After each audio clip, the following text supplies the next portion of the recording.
তেলাওয়াতই নাই করা। মোবাইল এসেছে, তেলাওয়াত উঠে গেছে। ঠিক না? মোবাইল এসেছে, সিরিয়াল দেখবে না কোরআন শরীফ দেখবে। কোরআন মাজিদ দেখার সময় নেই। আগে ঘরে কোরআন তেলাওয়াতের আওয়াজ শোনা যেত, আর এখন ঘরে গেলে সিরিয়াল গানের আওয়াজ শোনা যায়। ঠিক না? মায়েরা তেলাওয়াত করবেন বেশি বেশি, কোরআন মাজিদ তেলাওয়াত করবেন বেশি বেশি, সূরা নূর তেলাওয়াত করবেন বেশি, সূরা মুলক তেলাওয়াত করবেন বেশি। যেটা পারেন করবেন বেশি, তবে সূরা নূর বেশি বেশি তেলাওয়াতের কথা আমার নবী অর্ডার দিয়েছেন মায়েদের জন্য। আমার জননী খুব ভালো করে বুঝুন। হযরত সালাবা রাদিয়াল্লাহু তাআলা আনহু যখন নবী পাকের জাং মোবারকায় মাথা দিয়ে শুয়ে আছেন, হুজুর আমি বড় অপরাধ করে ফেলেছি, আমি বড় অত্যাচার করে ফেলেছি। আয় সালাবা, অপরাধটা কি একবার বলো। হুজুর আমি অপর নারীর দিকে দৃষ্টিপাত হয়ে গেছে, আমার একবার ইচ্ছা করে দেইনি গো আপা। বাতাসে যখন পর্দা সরে যায় আমার চোখটা ওই দিকে চলে যায়। হুজুর দ্বিতীয়বার আমি তার দিকে আর তাকাই নাই, আমি নিজেকে অপরাধী মনে করেছি। হুজুর আমার কি মাফ হবে না, আমার কি ক্ষমা হবে না? আমার নবী পাক সাল্লাল্লাহু আলাইহি ওয়াসাল্লাম বলেন, সালাবা আল্লাহ তো গফুরুর রহিম। তোমার যে খালিস নিয়ত, তোমার যে ভিতরে ভীতি, তোমার যে ভিতরে ভয়, আব্বাজি আমার নবী পাক গ্যারান্টি দিলেন আল্লাহ পাক অবশ্যই মাফ করবেন। আব্বা আমার সালাবা রাদিয়াল্লাহু তাআলা মনে তাসাল্লি হয়ে গেল, হুজুর আমার যখন মাফ হবে তাহলে আমি সৌভাগ্য, তাহলে আমি বেঈমান হই নাই। আব্বাজি আমার এমন সমাতে নবী পাক সাল্লাল্লাহু আলাইহি সাল্লামের জান মোবারকায় তার মাথা, এমন সমাতে আমার নবী পাক দেখেন তার চেহারা, তিনি ডাক দিচ্ছেন, হুজুর আমার মনে হচ্ছে যেন। আমার নবী পাকের কাছে তওবা পড়লেন, আবার কলেমা পড়লেন। আমার নবী পাক সাল্লাল্লাহু আলাইহি সাল্লামকে জানাচ্ছেন, হুজুর আমার চেহারাতে যেন মনে হচ্ছে হাজার পোকা দৌড় মারতেছে। আমার নবী পাক মাথায় হাত দিয়ে বলতেছেন, তাসতাক মুবারক দিয়ে বলতেছেন, সালাবা ইন্তেকালের টাইম হয়ে গেছে, আর মালাকাল মউত দাঁড়িয়ে আছে।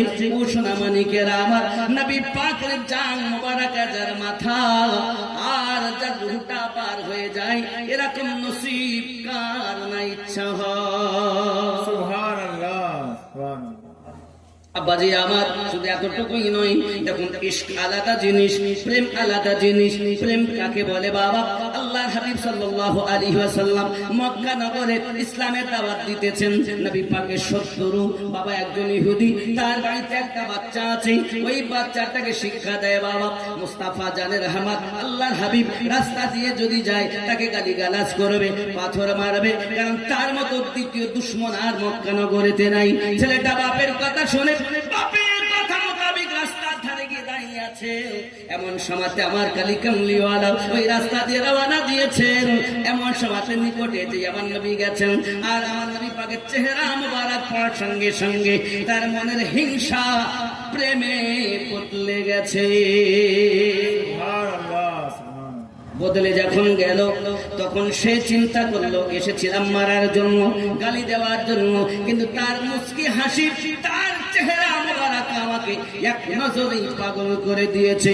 আব্বা আমার বাড়ির দিকে যান, কোনো কথা নাই, খালি চলাফেরা করে, বাহানা খোঁজে কখন আমি যাব মক্কা মুকাররমায় আমার নবী পাকের জবান থেকে কথা শুনবো। বাহানা করে ঘোরাফেরা করি। এই ঘোরাফেরা করতে করতে বাবা বাড়ির দিকে আসে, কিছুই বলে না।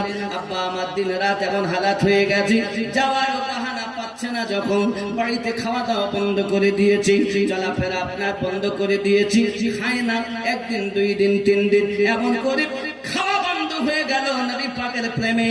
আব্বা জিজ্ঞাসা করে, বেটা তোর কি হয়েছে? কিছু হয়নি। মা জিজ্ঞাসা করে, বাবা তোর কি হয়েছে?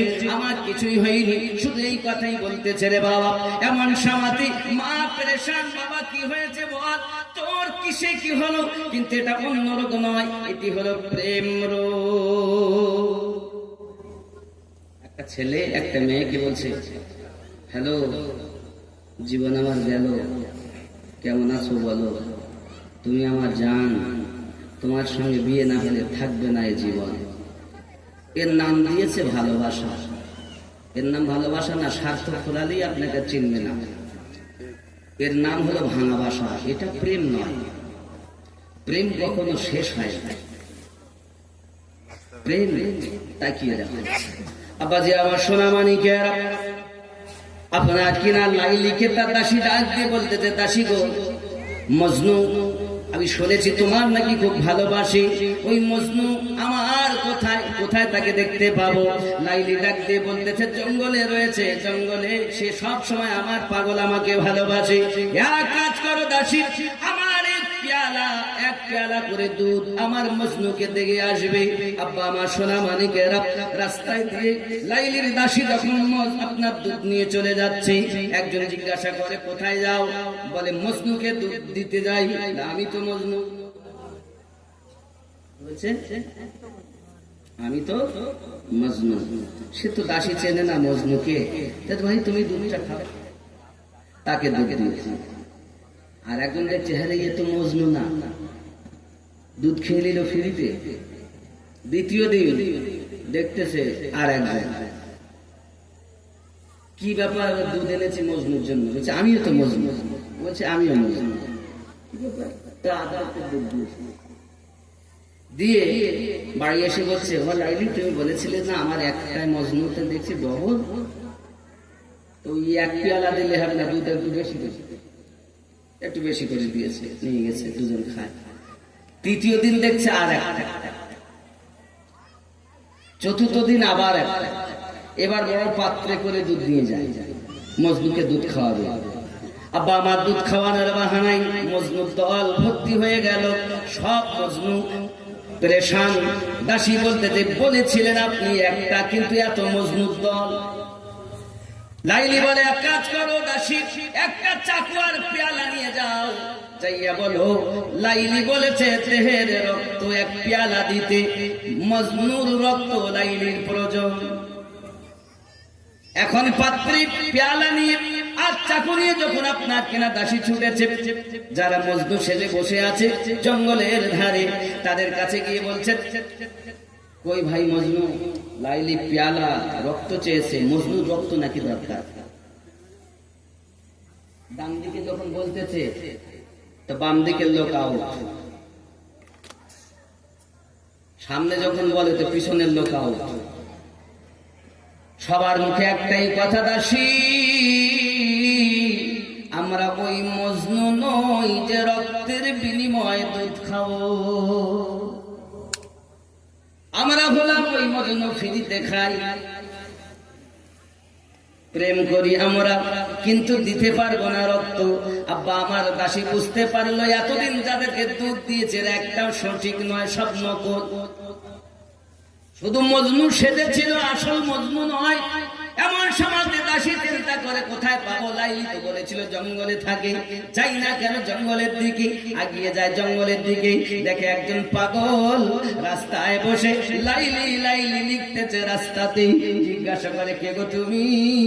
ডাকতে বলছে আমি আমার লাইলির প্রেমের পাগল, লাইলির নাম জমিনে লিখতেছি। ডাক দিয়া কয় গো আমি লাইলির দাসী এসেছি, এক পেয়ালা রক্ত লাইলি চেয়েছি। সঙ্গে সঙ্গে পেয়ালা নেই আর চাকুখানা নেই, মজনু দেহ থেকে এক পেয়ালা রক্ত দিয়ে দেয়।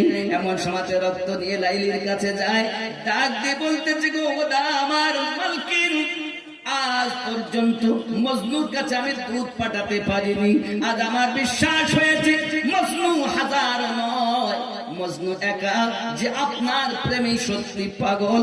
রাস্তায় আপনার নাম লিখে তার উপরে সাজদা করে আর লাইলি লাইলি করে ডাক দেয়। আব্বা আমার নাম হলো ভালোবাসা, লাইলির প্রেমে মজনু পাগল। মজনুর লাইলির এলাকার যদি কোনো কুত্তা দেখে কুত্তার গায়ে চুমা দেয়, ডাক দিয়ে সবাই বলে তোর মতো পাগল আর দেখা যায় না, তুই কেন কুত্তাকে চুমা খাস? ডাক দিয়ে বলছে তোরা দেখিস কুত্তা আর আমি দেখতেছি আমার লাইলির নজর এই কুত্তার গায়ে পড়েছে। সুবহানাল্লাহ। নাম প্রেম। আমার সোনা মানিক, আমি এটাই বোঝাতে চাচ্ছি প্রেম কেমন জিনিস। এখন ইহুদির ছেলে আমার নবীর প্রেমে পড়ে গিয়েছেন, খাওয়া দাওয়া বন্ধ। খাওয়া দাওয়া যখন বন্ধ হয়ে গেল, আব্বা আমার কবিরাজ করে, ডাক্তার করে, কোনো কাজ হয় না, ডাক্তারে কোনো রোগ খুঁজে পায় না। আস্তে আস্তে ছেলেটা শুকিয়ে গেছে, দুবলা পাতলা হয়ে গেছে। এমন সময়তে আপনার কিনা ছেলেটি, তার পিতা এসে বলছে, বাবা তুই আমার একটি মাত্র ছেলে, তুই যদি মারা যাস আমার এই বিষয় সম্পত্তি কি হবে রে বাবা, বল না তোর কি হয়েছে, বল তোর শেষ ইচ্ছা আমি পূর্ণ করতে চাই। মারা তো তুই যাবি, কেউ তোর গ্যারান্টি নেই না রে বাপ, একবার বল তোর কি হয়েছে। ছেলেটা ডাক দিয়ে বলছে, আব্বা পারবেন আমার ইচ্ছা পূরণ করতে? আমার ইচ্ছা হলো আমার দয়াল নবীকে একবার দিদার করাইয়া দেয়। দিন রাত কাঁদি শুধু নবীকে পেতে, মোদের জন্য কাঁদেন নবী ওই মদিনাতে, হায় হায় মোদের জন্য কাঁদেন নবী। আওয়াজ নেই, মোদের জন্য কাঁদেন নবী ওই মদিনাতে। সবাই যখন কবরেতে রেখে চলে যায়, তারপরে আমার প্রিয় নবী এসে যায়। উম্মতের দরদি নবী আসেন কাঁদিতে, মোদের জন্য কাঁদেন নবী ওই মদিনাতে, হায় হায় মোদের জন্য কাঁদেন নবী। আব্বাজি আমার সোনা মানিকেরা, রাসূল করিম সাল্লাল্লাহু আলাইহি ওয়াসাল্লামের প্রেম তার অন্তরে গেঁথে গিয়েছে। বাপ তো গর্জন মারতেছে, কি কথা, মুস্তাফাকে দেখা, তাও একটাই ছেলে, আশা তো পূর্ণ করতেই হবে।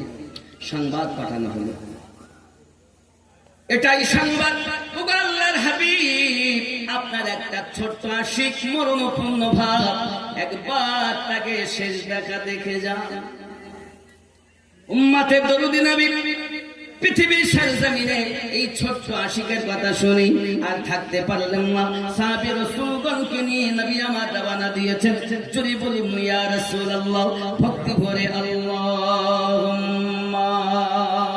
সাল্লি আলা সাইয়্যিদিনা মাওলানা মুহাম্মদ ওয়া আলা আলি সাইয়্যিদিনা মাওলানা মুহাম্মদ। খেয়াল করুন, हर वक्त तसव्वुर में मदीने की गली हो, हर वक्त तसव्वुर में मदीने की गली हो, और याद मोहम्मद मेरी दिल में बसी हो, हर वक्त तसव्वुर में मदीने की गली हो। ज़रूर हमें सुभान अल्लाह। आए काश मैं बन जाऊं मदीने का मुसाफिर, आए काश मैं बन जाऊं मदीने की मुसाफिर, फिर रोती हुई तैबा को बारात चली हो, हर वक्त तसव्वुर में मदीने की गली हो। अल्लाहुम्मा सल्ले अला सय्यिदिना मौलाना मुहम्मद व अला आलि सय्यिदिना। मौलाना मुहम्मद। নবীর দেশে চলো না, জিয়ারতে ওই মদিনা, স্বপ্নে আমি দেখি সোনার মদিনা।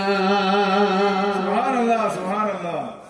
নবীর দেশে চলো না,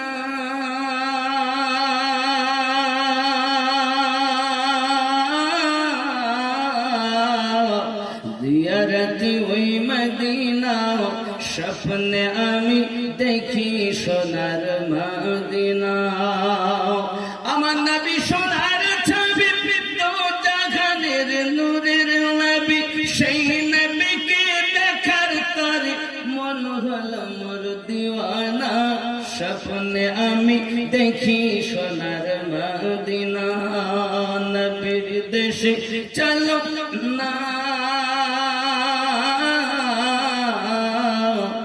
দিয়ারতি ওই মদিনা স্বপ্নে আমি দেখি সোনার মদিনা জোরে হয় সুবহানাল্লাহ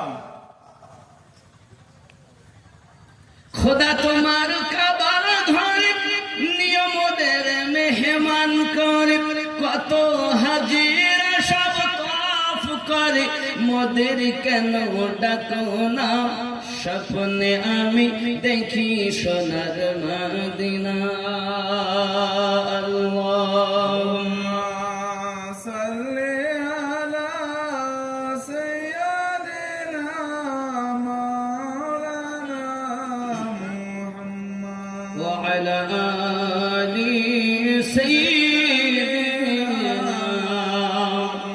মাওলানা মুহাম্মদ আল্লাহর হাবিব সাল্লাল্লাহু আলাইহি ওয়াসাল্লাম ইহুদির বাড়ি পৌঁছালেন ইহুদি জায়গা রেখেছে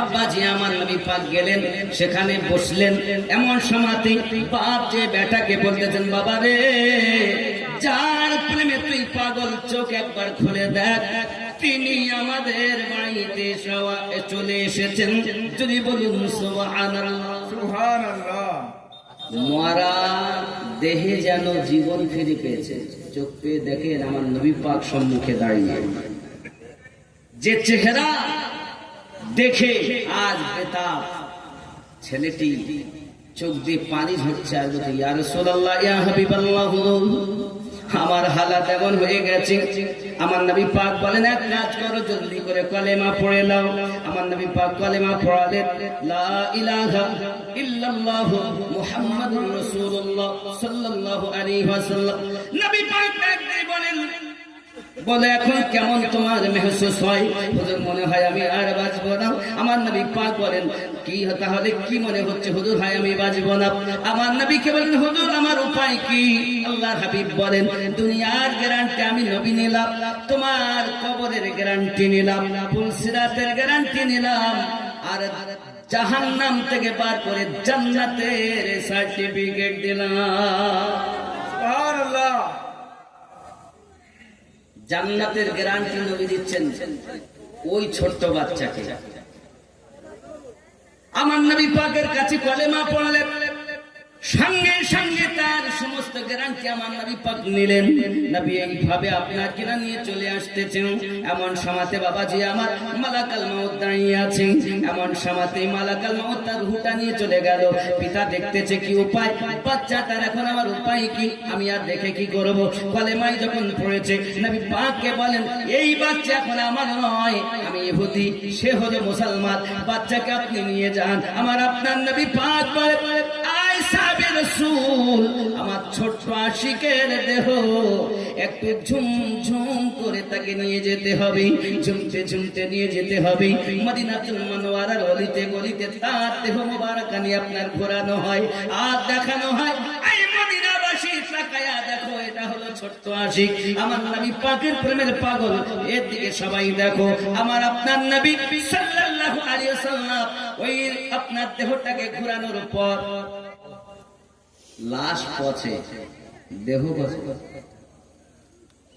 কথা বুঝবেন আল্লাহর হাবিবের ইশকে যেগুলো দুনিয়া থেকে বিদায় নেয় এগুলো লাশ হয় না এ জিন্দাই থাকে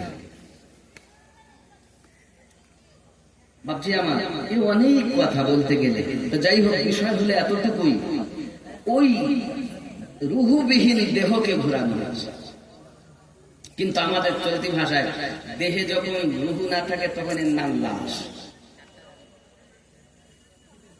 বলছে মরার আগে মরো যারা মরার আগে মরে তাদের লাভ আর যারা মরার আগে না মরতে পারে তারা শেষ যারা মরার আগে মরেছে, মরার আগে মরণ বলতে দুনিয়ার সরজমিনে জীবিত থাকাকালীন মরে যাওয়া, এটি আলাদা জিনিস। পৃথিবীর সরজমিনে সেগুলো খেয়াল করতে হবে। আমরা যদি মরার আগে মরি, দুনিয়াতেও লাভ, আখিরাতেও লাভ। যারা মরে তারা পচে, আর যারা মরো অমর তারা পচে না। মরার আগে মরে যেতে হবে, তাহলে লাভ। কোন ছেলে যদি আলেমের দিন হয়, তার আব্বা এবং মাতাকে মানে আব্বা এবং মাকে নূরের টুপি পরিয়ে জান্নাতে দেবে। সুবহানাল্লাহ। কোন ছেলে যদি হাফিজ হয়, তারও বাপ মা জান্নাতি হবে। তবে যদি কোরআন ভুলে যায়, বোবা করে তুলে। কোরআন মুখস্থ করা অত সহজ নয়, এ আল্লাহর দয়া ছাড়া হয় না। তাজবিদ সহকারে কোরআনুল মাজিদকে শিক্ষা করা ফরজ। হারাম হালাল নিজের প্রয়োজনীয় বিষয়গুলো জানা, তাজবিদ সহকারে কোরআনুল মাজিদকে তেলাওয়াত করা, শিক্ষা করা, হাফেজ হওয়া, আলেম হওয়া, মুফতি হওয়া, এগুলো ফরজ, এগুলো ভালো। তোমার যাহা প্রয়োজন হারাম হালালকে তুমি বুঝো। ওয়ারাতিলিল কোরআনা তারতিলা, তাজবিদ সহকারে কোরআন তেলাওয়াত করা, শিক্ষা করা। এখন এক লোকের 3 ছেলে, ছেলে বললাম, যদি এক কাজ কর, বড় ছেলে আমার ইঞ্জিনিয়ার হবে, তাহলে ইঞ্জিনিয়ার বানাবা তো জানা। মেজেটাকে ডাক্তারি পড়তে বলে, এমবিবিএস ডাক্তার হবে, কত লাভ হবে। আর ছোটটা মা বলছে এক কাজ করেন, মাদ্রাসায় যাচ্ছে, মাদ্রাসায় দিলে কি হবে? মাদ্রাসায় বেতন কত? মসজিদে যদি থাকে কত? 8-10 হাজার বেতন। আর যদি ডাক্তার হয়, একটা সিজার করলেই কমপক্ষে 10, নাকি বলে? একটা করলে এক পেটে গেলেই এখন কি না কাটলে হবে না। এখন তো নিয়ম হয়ে গেছে, বাড়িতে হলে তার জন্ম সার্টিফিকেট হচ্ছে, ঠিক না বলে? মানে নিয়ম করেছে সরকার এমন, যে নিয়মে সবকে কলা গাছ বানাবে, কেটি দিতে শেষ। আব্বাজি আমার, যাই হোক, এখন বিষয় হলো এটা, ছোট ছেলে মাদ্রাসায় দিবে মায়ের কথায়, ওই ফকিরি পড়াকে পড়তে দেয়। ও না আছে টাকা, না আছে কিছু। কিন্তু আপনি দেখুন, আপনাদের চাঁদোয়া দামাই করে যেসব মাস্টার আছে, দেখবেন তাদের কৌটো ভাগ করা আছে, এটা বাজারে, এটা অফিসে, এটা অমুক জায়গায়, খাতা ভাগ করা। তাকে গিয়ে যদি বলা হয় 10,000 টাকা ধার দেয়, নাই। কিন্তু এই 10,000 টাকা বেতনের মন্দিরা তাদের কাছে গেলে 5,000 টাকা দেয়, তারা ধার দিতে পারে। এদের প্রতি আল্লাহর রহমত অনবরত বর্ষণ হচ্ছে। জোরে বলুন সুবহানাল্লাহ। রাগ করে হয়তো কোনো মাস্টার থাকবে, কিন্তু কিছু করার নেই। খেয়াল করুন, ছোট ছেলে মাদ্রাসায় মাওলানা পড়তে দিয়েছে, মেজো ছেলেকে ডক্টরি পড়তে দিয়েছে, বড়টাকে ইঞ্জিনিয়ার। ছেলেরা সব বাইরে পড়াশোনা করে, বাড়ি আসবে, যেহেতু সম্মুখে আপনার কুরবানি, কুরবানির সময় সব বাড়ি আসে, কুরবানির সময় বাড়ি আসবে। এখন ছেলে, বড় ছেলে, মেজো ছেলে এবং ছোট ছেলে, 3 জনেই আসবে। তা বাপ বলতে দেখ কাজ কর, কি না তো এতদিন তো এত টাকা ব্যয় করে সব লেখাপড়া শিখাই, কাজ একটু পরীক্ষা করি, আমার ছেলেরা কে কত আমাকে ভালোবাসে। কিভাবে পরীক্ষা করবে? না তো বাড়ির ভিতরে দেখবেন পাকা ঘরের একটা এক্সট্রা ছাদ থাকে, সানসেট, ওই সানসেটে বাচ্চা গুলো আসবে, আর বাপ গিয়ে লুকিয়ে গেছে সানসেটে, কাউকে বলবে না, যেন কি বলে আমি শুনবো। প্রথম নাম্বারই হলো বড় ছেলে ইঞ্জিনিয়ার, লহরফের কাজ, দয়া মায়া কম, বাড়ি এসে মা কি হলো, বাবা ইঞ্জিনিয়ার, বাড়ি এসেছো? জি মা এসেছি।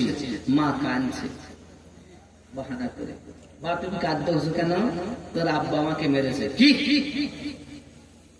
আব্বার এখনো পর্যন্ত হুঁশ হয়নি, এখনো মারে। আমরা বড় হয়ে গেছি, আমাদের মান সম্মান আছে সমাজে, এখনো মারে। শাবল কই? শাবল চেনেন না? শাবল কই? তাহলে কি করবি? বলে আব্বা কোথায় বলো, আব্বা আসলে মাথা ফাটিয়ে দিবে। আচ্ছা বাপ শুনছে না? লাখ লাখ টাকা ব্যয় করে বলো তাকে পড়িয়েছে। মিনিট 15 গেল, মেজো বেটা ডক্টর, কাটাকাটি কারবার নাই, কোনো মায়া দয়া তার, সবসময় কাটে। এখন মেজো বেটা এসেছে দরজায়, মা দরজা খোলেন, আমি এসেছি। বাবা এসেছো ডাক্তার? বাড়ি এসেছো বাবা? জি মা এসেছি। মা তুমি কাঁদো কেন? তোর বাবা আমাকে মেরেছে রে বাবা, এই জন্য কাঁদি। আর এই বুড়ো বয়সেও তোর বাপের মার খেতে হয় রে বাবা। মা হাসিয়া বলে, হাসিয়া হাসিয়া কি হবে? আপনারা কি বলেন? হাসি বলেন তো, হাসিয়া কই গেলে কি হবে?